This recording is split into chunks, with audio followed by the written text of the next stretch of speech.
All right, today I wanted to talk about Andor, a Star Wars story. So, a previous video I did, we focused mainly on the intro or episode 1 of the story, and so far I have been absolutely loving it, and I keep wanting to talk about more aspects of the story and go in depth a little bit more. So, we've done episode 1. This is going to cover a bit more episode 2 and 3 because they're kind of done in sequence episodes from here. So again, so far I'm absolutely loving this story. I think it's amazing from here, but what really highlighted in these two episodes is this aspect of what makes a world feel alive, or another aspect would be real, something that is not just fiction or made up an aspect. What makes it feel to the audience feel really real, that somebody would actually live there. There's people like you and me who are living out there in space doing space planet stuff that Star Wars people are doing from there.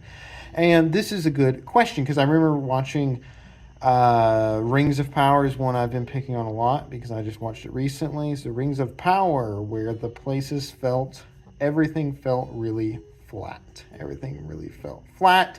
It did not feel real. Everything felt empty. The whole world feels completely empty for that one. Another one is The Witcher, that Fallen series, where a lot of the cities and towns, a lot of them felt kind of shallow, empty. All of these things kind of apply to this. And so this is something that I wanted to explore more, is we have a story that they knocked it out of the park. They did amazing. This town feels real. And the characters, there's life. You can really feel that there's this heartthrob culture, this community. All of this is going into this town, and this is not something that we see often. So the question is, of course, how do they do it? And so really the key aspect and the key heroes in this story is interesting because if you think about it, episode 2 is very incredible in terms of how episode 2 is essentially a setup. So essentially what you have is this coil of tension that's just getting wound up deeper and deeper and deeper and deeper and deeper and deeper from here. And what the author is doing is something that's really, really cool that they're doing, is they're bouncing around all these different stories continually. We have the whole kind of jungle, young Cassian, he's known as Cassa here, and they're watching this whole aspect. We have adult Cassian, who's up here. He's trying to prepare for selling this. He's trying to, say his goodbyes, kind of get everything planned. There's this tension of desperation where every time he kind of tries to do something, doors are getting closed behind him. The junkyard salesman tells him, hey, we're done. We're over. He realizes he needs to get off. The pre-more guards are kind of closing in from here. There's this aspect. We have the pre-more guard that's coming in. This is a guy named Siler, I think, Karn. And this is the perfectionist guard who's got something to prove. He's, just vigilant, overzealous, aiming to go. So this is this story. We have Bix and Tim, her boyfriend, their stories going on in here. And then we have the buyer. We'll call him the buyer. What are you buying? This guy is the buyer, who's this guy from out of town off planet who's come because he wants this star something unit. I can't remember what the name it is, but basically it's a untraceable Empire star something unit. It's very valuable from there. So we have all of these stories going in, and what the story does is it really does, you can see clearly that some stories will do this, or they'll have like this part, and then this part, and then this part, and then that part. And then, right at the end, they'll kind of intersect, basically. So they'll kind of, and then the end. And it'll have this rising action, falling action, and then the end from there. And so what this story does, which is interesting, is where it continually is just jumping scenes. It's just bam, bam, bam, bam, bam, bam. There's no moment of rest from here. So it's like each one is essentially from here, where we're kind of jumping around, and it's kind of going from here to here to here to here to here to here to here. And we're getting all little bitty snippets of these little bitty bits of story going in from here, along with backstory from Cassian, From there, we're getting this different perspective from the Pre-Morgars. We're getting all of this story, and what this is doing is this is just building tension. This is the thing that's amazing about this story, is that I was really kind of expecting something along the lines of Mandalorian, which is much more, it's slow. Mandalorian is a Western, so it's much more slow. It's got a lot more, exploring, getting to know the town. It's just very much a different sort of feel and story, and that's what they're going for, which is great from here. But this one is full on tension. This is a thriller, essentially. Like in all effects, this is written to be kind of this tense thriller, action thriller from here, because you have all this intrigue going on. You have all these characters that are coming into play from here. And this is something that I really appreciate that the story is doing so far, is it is investing. And this is what makes it feel. This is how you can get the town to have this feeling of reality, is because they are investing in side characters. To give you an example of this, I've been picking on the Rings of Power, but the reason why is because we have an amazing example of great side characters in The Lord of the Rings. You have Faramir is an amazing character. Boromir is an amazing character. I remember really not caring for him when I was younger, but now I get it. You get it. You get where he's coming from. You have this. You have Treebeard. And these are main characters in their own storylines, but in the greater scheme of things, these are kind of side characters. You have Eowyn, who, her whole story, these are very, very deep characters that are not, quote unquote, the main characters. You're not the Frodo, the Sam, the Aragorn, the Legolas, the Gimli, and all this aspect from there. You have these really rich, deep characters, which means that then when these characters leave, their stories continue. This is something that I remember when I played through Skyrim, there's a journey many people who play through Skyrim go to, and it is the mods journey. It's kind of a fruitless effort to improve upon the game, not because it doesn't improve upon the game, but because it never ends.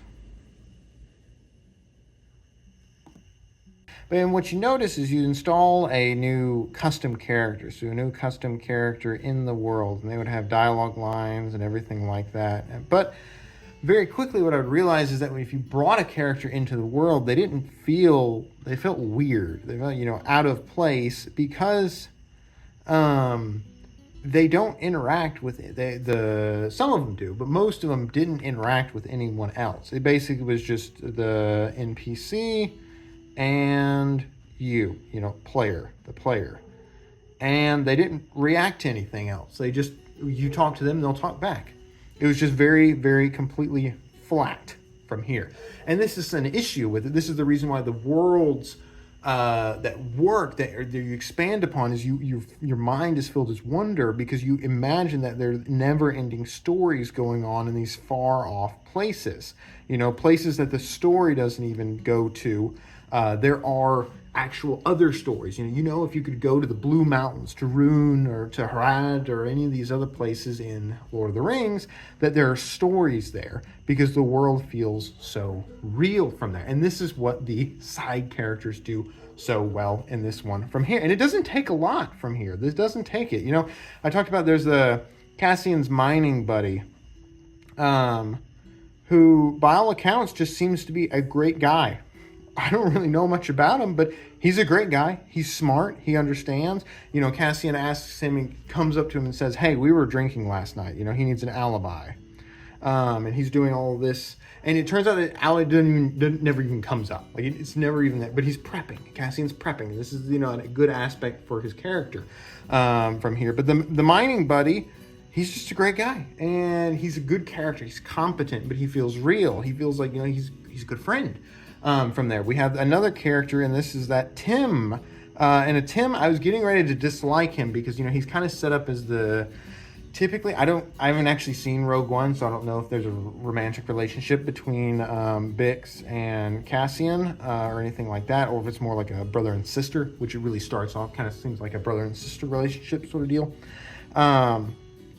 And I started not to like him, but he's competent. He is competent. So Bix is basically, looking all super, super suspicious in here. And she plays it off like, nothing's going on. And then she closes her computer screen and walks off, and he immediately goes over to the same computer screen, and he's trying to, read what the message. So she's obviously hiding something. So let's see from here. And the message is reading out that, hey, we are looking for a Canarian man, and Cassian is said Canarian man. And Tim begins to put things together, begins to piece it all together at this point.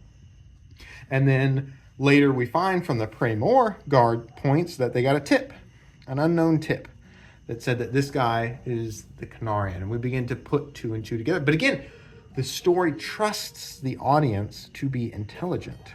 We are trusted to figure out that, hey, this tip didn't come from anywhere. It came from a certain Tim from here. And this is something that's just great. You want to trust your audience to be intelligent because they will appreciate it. They appreciate it. Nobody likes being talked down to.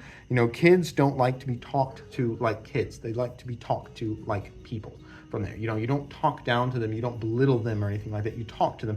Maybe you change the way you talk a little bit, but you never give them the idea that you're talking down to them. They like to be expected high things, highly of, so then they can rise to that challenge. And the same thing is for adults, same thing is for the audience. We want to be seen as intelligent, so then we can begin to put all these pieces together, put all these pieces of the puzzle together, so that way we can come across and solve it and figure out what's going on. And it's this beautiful breadcrumb of intrigue and mystery that everything's pulling it together. And this is something that's just done very well. So we have Tim who's working on this, and because you can also see he doesn't really believe Bix when she says there's, nothing going on. There seems to be something going on involving this Cassian guy, and she won't tell him. And so he takes action. He's going to act in the world on his own initiative. And this is great. It's the villain role too. He's playing the kind of the antagonist here, and it's a great moment from here. Another aspect that is really, really good. This is a character I did not think that I was going to appreciate or like as much as I did, and it is this guy. I think in the story his name is Mosk or something from like that, and he is one of the Praemor officers. He's this kind of Scottish looking guy, and he's got a great accent. And essentially, so Karn, of course, has had orders to forget the whole affair, write it up as an accident. And of course, Karn is actively not doing that. But Musk is going in here is like, oh man, this is a big deal. We need to act upon it. We need to go. He's very much go. And basically Karn is like, huzzah, I finally found, my fellow officer who understands. And Karn's like, yep, we need to go down there. It needs to be a show of force, and we need to arrest the guy. We need to arrest everyone. They only understand strength. We need to arrest everyone from there. And so you really have this dynamic. He really stole the episodes for me just because he was so dynamic of a character, because he was just like, let's go. He was acting upon the world. He was basically initiating, the action from this point. He was like, all right, let's go. Go time. And so what do? Of course, they're getting ready to go down to the planet. They're getting ready to go down and arrest Cassian because they have this tip. They looked up at Cassian's history and it looks suspicious. It turns out he's probably not. He's a let's go sort of guy. We need to show of force, go down there, arrest him, and move on from there. And he was such a dynamic character. And this is really good in terms of creating this depth of world where we have a character who suddenly is just thrown in there and he's like, let's go, let's make it happen, And the other thing is that this aspect of he is competent, he is intelligent, he really talks like he knows what he's doing. And we come to see this in the fact when they're doing this kind of going into arrest, they're flying this spaceship sort of deal down. I'm trying to see how it happened. Yeah, it kind of had maybe a bit higher from there. It kind of had these like wings or sorts outside there. It's kind of a shuttle sort of thing. It's got these like blasters up here, and then it flies down 2 planets, and then people exit from here. And he's such a good character. Another aspect that we'll kind of go into is the secret buyer from here. And this is a funny aspect and deal where the buyer is sitting in this, he lands his ship, and then he gets in his little little taxi bus service, you know, where they have all the seats kind of lined up here, and everyone's sitting in there, and it's kind of hot, and nobody's really enjoying anything because it's just kind of, this is kind of a backwater sort of town, and he's sitting over here just, you know, with his cape and cloak and looking very rich from there. And there's another guy sitting across the way, and the other guy just starts chatting him up. He's like, hey man, how's it going? He starts talking about this, you know, the inns, you know, this is what you need to do at the hotel, this is my advice, this is what's going to happen.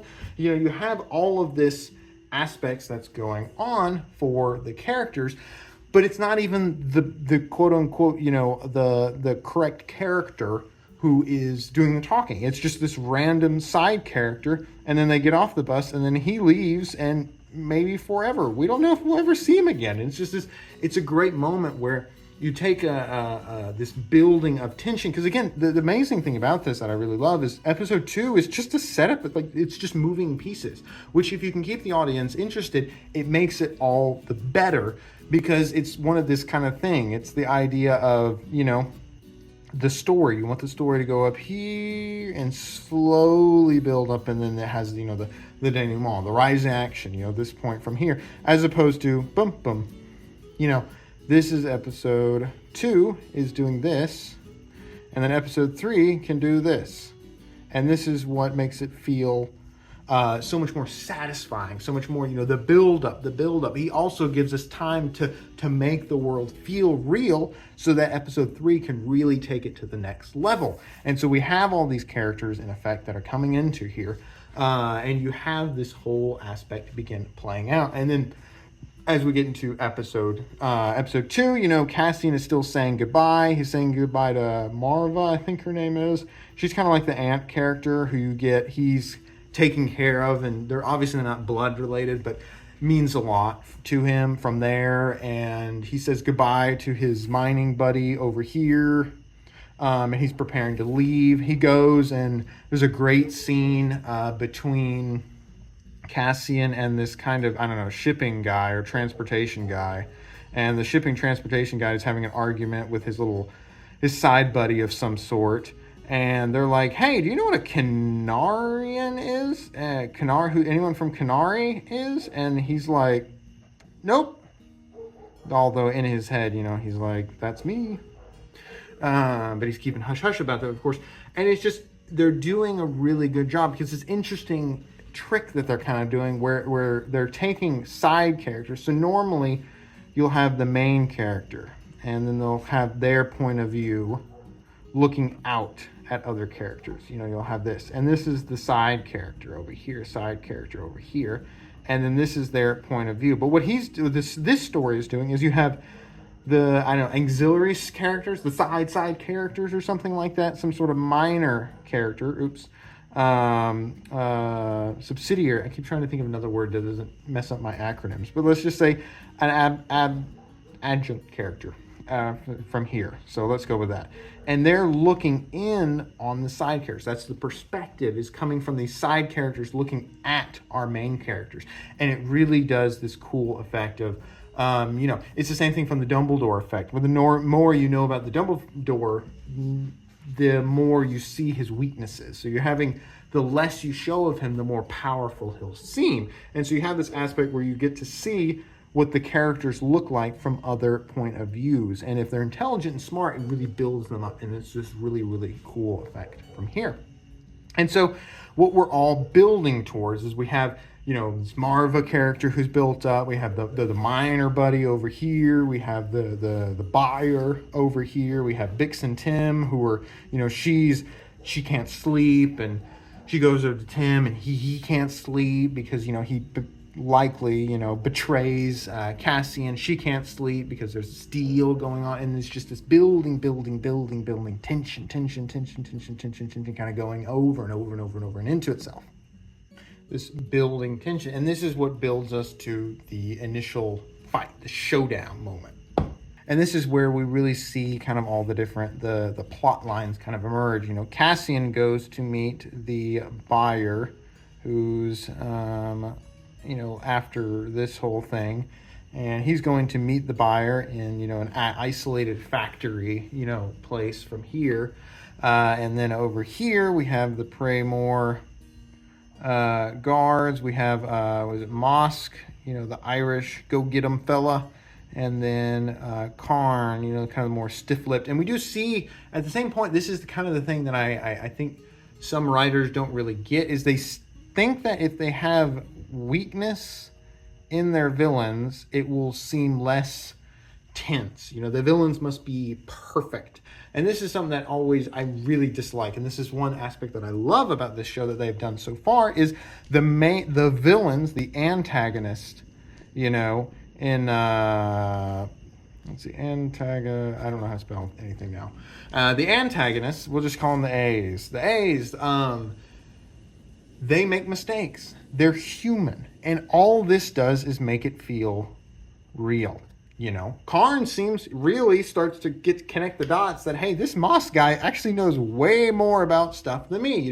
They're giving speeches about, what do we need to go do, and Karn completely flubs it. And this is an aspect where you really see kind of the weakness of the character. But it's interesting because you think it would make it less tense, but it doesn't, because we built Mosk up, because he's a go get him. He's very much in command. He understands how to beat the beat down from here. He knows how to, go in, bust some heads, crack some skulls, shoot some people who are resisting, arrest or anything like that, and go get him. Karn has no idea what's going on. We have this inner dynamic between our antagonists, which again, a lot of people, they write these perfect villains where everything's perfectly going according to plan, and there's no emotion, there's no mistakes.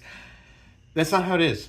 That's not how real life is. It just feels like you're fighting against an unrealistic force, and then if the main character wins, then it doesn't feel real. It feels like, at the end of the, just because plot armor and you win, ching, moving on from there.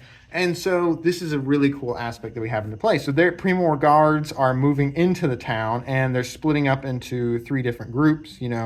One group heads towards Cassian's home. The other is going to kind of going east. And then the other one, they split into 2 groups, actually. Initially, it's 2 groups, and they go here. They go to Cassian's home, and using a tracker, Marva is home, the old lady. And she's like, yep, I don't know what you're talking about. And they're like, obviously somebody lives here. And then Cassian is using the corresponder, the walkie-talkie, basically. He's saying, hello, anyone there? Robot, please respond. And they use that to track him, and they begin tracking, and then they split up into 3 groups. So 1 group is here, 2 group is headed east to kind of go do other stuff, and then 3 group is moving in to go bust these guys up. And so now we get to the kind of the scene between Cassian and the buyer. All the while, though, we have all these other moments where, hey, the miner, the townsfolk are seeing these Praymore guards going in. We start to see other characters acting. This is where it really comes into effect. Is this a real world, or is this the world where everyone only exists in relation to the main characters? This can happen. Let's see, character 1, character 2, but this never happens. Character 1 and character 2 never interact with each other. They only interact with each other through the point of view of the main character. And so we have this whole thing going on. The miner buddy, our miner buddy, he starts to connect, hey, something's going down from here, obviously, at this point. And they bust into Marva, and then they have an angry crowd building outside their home. And so they split up. They say, all right, we're going to have 2 people stay here with Marva. 1 people are going to go catch Cassian, and then the East Guard will kind of circle around. The East Guard then circles into Bix. They run into Bix because she's trying to run off. You don't really know if she's going to go warn something. She's trying to do something. She gets arrested at this point from here. And this is another thing. It's tense. There's this confusion. You really do get this feeling that the town is alive, because then they start beating, all the townsfolk start beating these metal, clanging, banging on these metal objects to make this sort of drum beat from here. And it starts off kind of weak. I'm not going to lie. The editing should have used a little bit better sounds, because it looks like they're banging on like 2 chopsticks sort of deal. Like they needed some actual drums or gongs or something to actually bang on, or something cleverly disguised to do essentially the same thing. But it really kind of sets this unsettling sort of atmosphere from the point of view of the Primor Guards. Because again, these guys aren't perfect. They're the type of people who would be fazed by walking into hostile territory. You know, this is kind of, we get to see a little bit of the reverse. It starts to look very much like, you know, those war movies where the Americans or the whoever's or anything like that goes into this, you know, quote unquote, potentially hostile village sort of deal, and you're just waiting. You're just waiting for something to happen. You know, in Sicario, you know, they're going into that area. They're crossing the border, going to, was it not Jakarta? I can't think of the city. Whatever the city, Juarez. You know, they're going down. Get out of here, bug.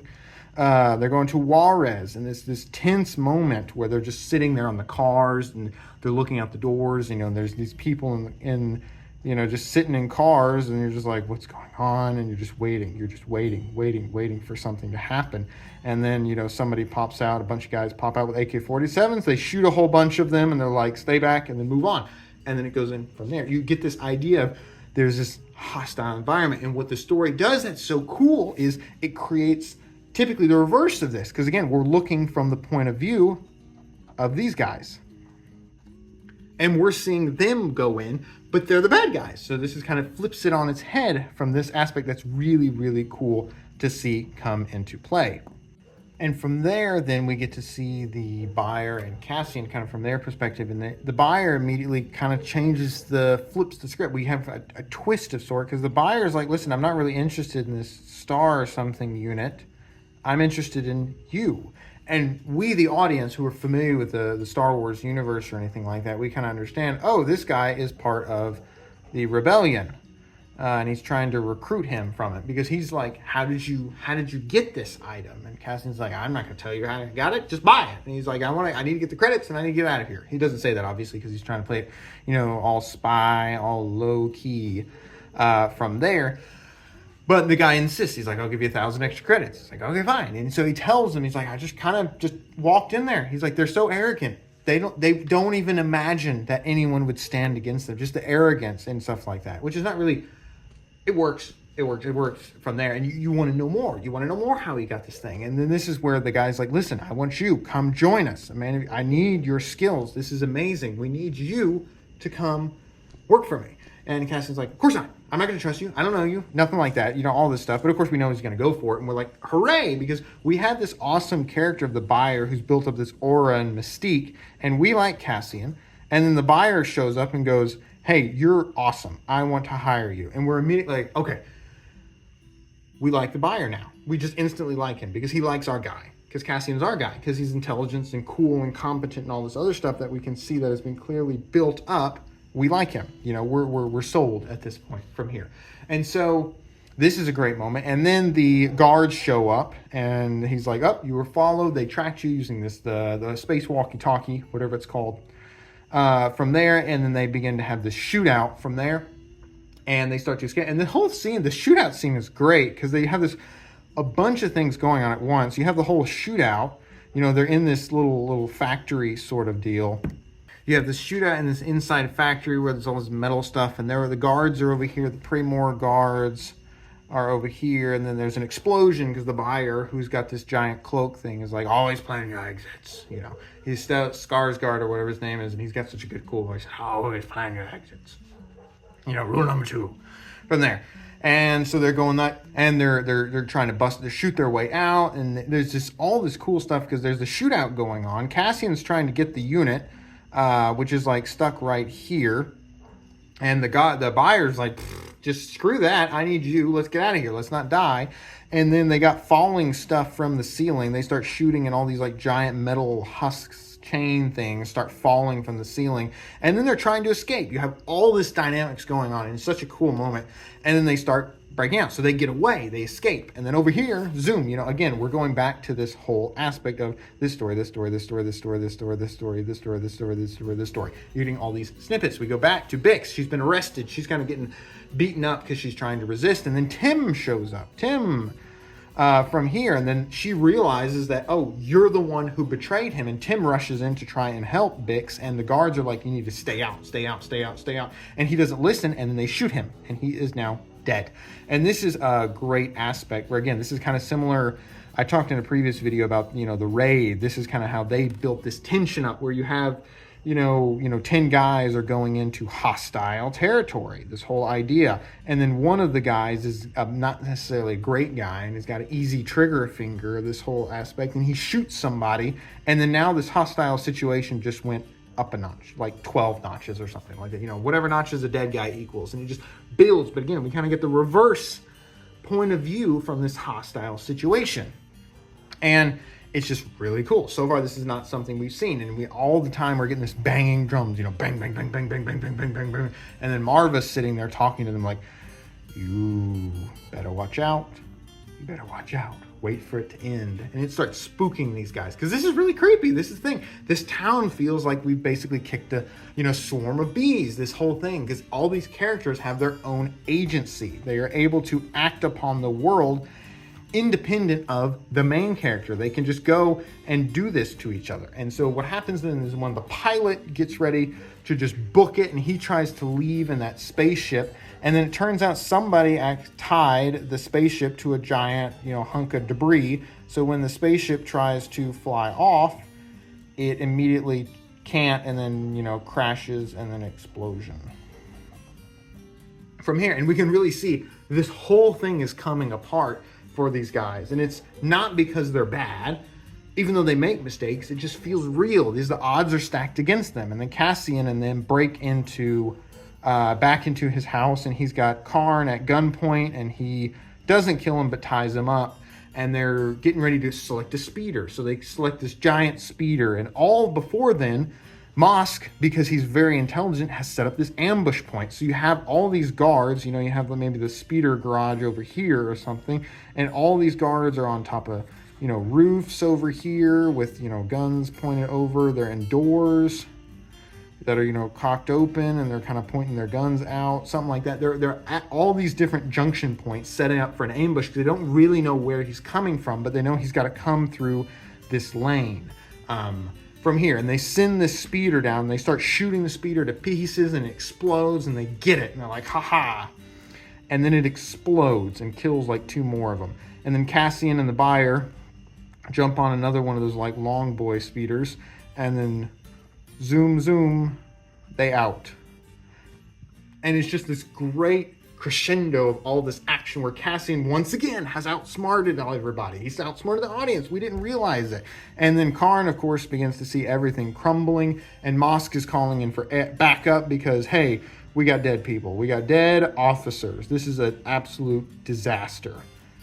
And then that's where the episode ends. And it's just, whew, man, this buildup has been so good because you have this living town with real characters, an agency that is building towards this whole thing that makes it feel alive, which makes it feel real from there. So, yeah, that kind of covers everything I wanted to talk about. I hope you guys enjoyed that. I will see you in the next one.